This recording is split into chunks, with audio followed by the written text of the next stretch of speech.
Thought we would start tonight with a budget question, and this is a question that a viewer sent in earlier today, and the viewer is concerned about the $7 billion surplus. Obviously, it's great to have a surplus, but was raising questions about how large that surplus really was. And for example, we know that there's a workers' compensation shortage that's a little short of $3 billion. There's some money that probably should go into the rainy day fund. And there's also this issue of how much of that surplus is continuing surplus and how much of it is one-time money. And so let's start with you, Senator Frentz. Let's talk about that budget surplus. Good thing to have. How much of it is there really, and what do you see as the priorities in this session for that surplus? Well, tell your viewer that's a great question to lead with. The budget on paper is $7.7 billion, but if you adjust for inflation, it's a little bit lower than that.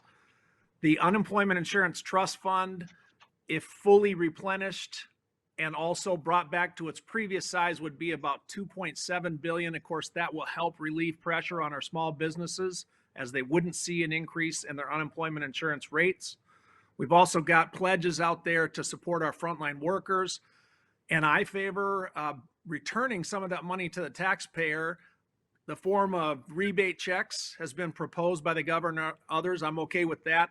And I'm sure Representative Marquart would be willing to talk a little bit more about the possibility of longer-term individual tax cuts.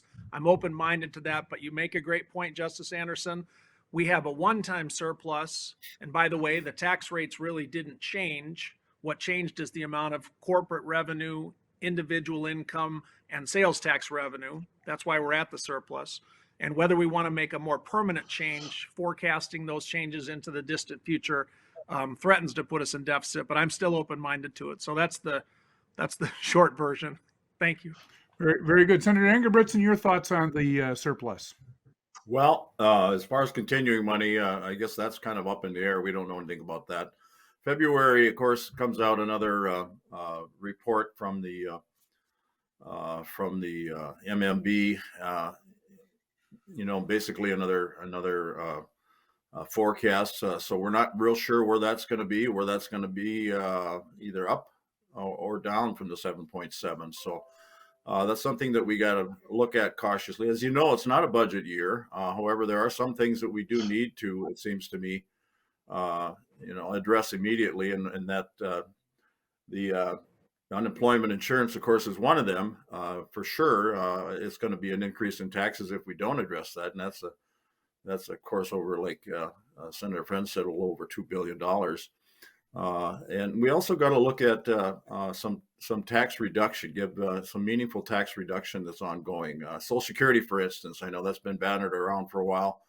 We're one of the very few states that has that continuing for those that are on Social Security. So I think that's probably one of the front and center tax relief bills, if there is going to be a tax relief bill, as well as public safety. Public safety, it not being a budget year, but public safety is in our face every day, every time we turn the TV on, and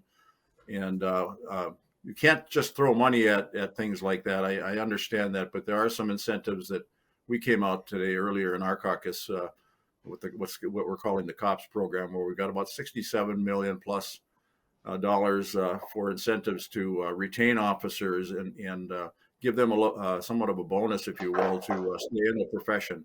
And we're finding out that we're not able to hire officers statewide. I mean, not only Minneapolis, St. Paul, but statewide. And that should be a concern for everybody. So that's going to be one of the big topics, I think, where we're going to be looking at expending dollars. And again, the rainy day fund has been replenished over the years because of some good legislation we did several years ago. So that's in good shape.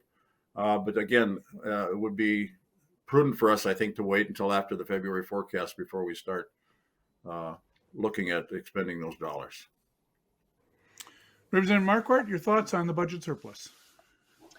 Absolutely. We certainly need to wait till February, like Senator Ingebrigtsen just said, but about half of the $7.7 billion is one time and about half of it is ongoing. So that's kind of, a 50-50 mix.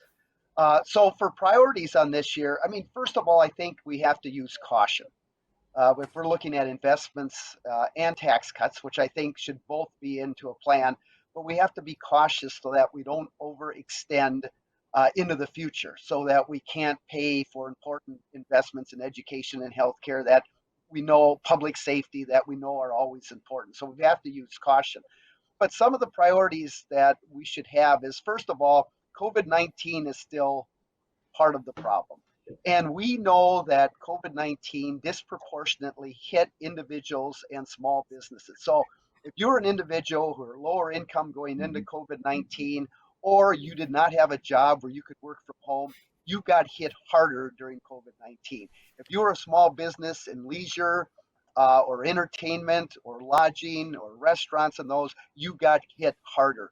No. We have to, first of all, make sure those individuals and small businesses get to recovery, but also to get to rebuilding. I think that should be job number one. Second, I think probably the biggest issue facing our economy right now is the workforce shortage. I mean, that's leading to increased prices. It's leading to inflation.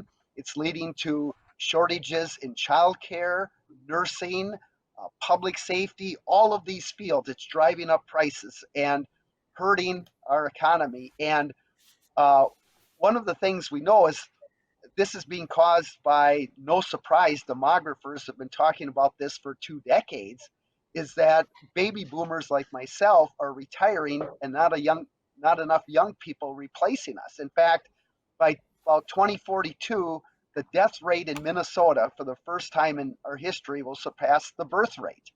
And so that workforce is slowing down. So one thing I think we're going to have to do, and I'm going to look in the tax area, is how can we retain and attract new young people and young families. And I think we've got to really look at those childcare costs, student loan costs, housing, and those things, and really make a difference and reduce costs in those areas.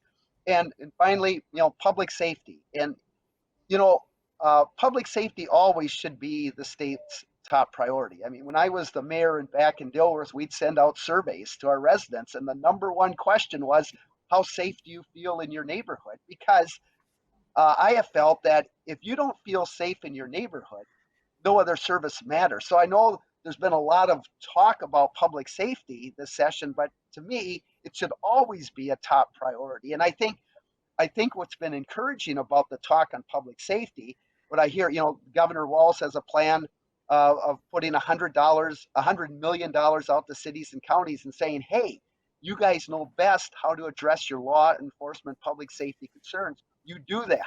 And I think the Senate and the House also are going to have plans where they're going to put more dollars into retaining and attracting new police officers.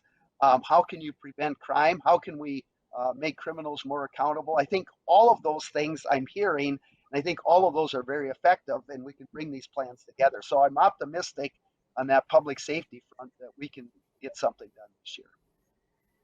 Representative Miller, thanks for joining us from Prinsburg, District 17A. We're talking about the surplus of $7.7 billion, but also the unemployment compensation fund and rainy day funds, which of course have claims on that surplus as well, and its status as I understand it anyway, mostly one-time money. Maybe you could talk a little bit about your vision relative to that surplus.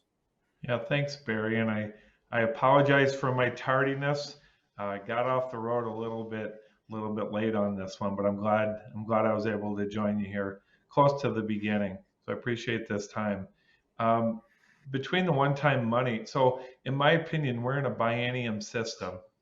And so we passed a budget last year. We fully funded government with a huge increase in spending last year. And we had a lot of one-time money last year that we spent on a lot of things as well. We were drunk with money last year. And so we have this surplus, and there is some one-time money, there's some ongoing. And so there's 2 ways that we can give it back to the hardworking taxpayers in Minnesota. With the one-time money, I think we just need to do a straight across the board tax credit. We can figure out the numbers on that. And then this is the time we've been trying to get rid of the Social Security tax. We've been trying to get rid of the death tax, and I'm not a real big fan of the sick tax either, as we call it.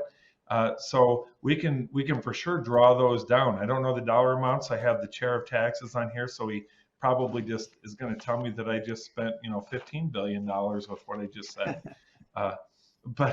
But in any case, this is not complicated to me. When we talk about how difficult it's been for people over the last couple of years, people that were affected by their jobs, their businesses were harmed over the last couple of years and stuff like that. Let's not make this complicated. Let's just give them their money back and let them do with it what they think they need to do. Government coming in with more programs, government coming in to try and emphasize this, push us this direction or that direction, is just more tinkering on an economy that frankly just needs to catch its breath and get its feet back on the ground.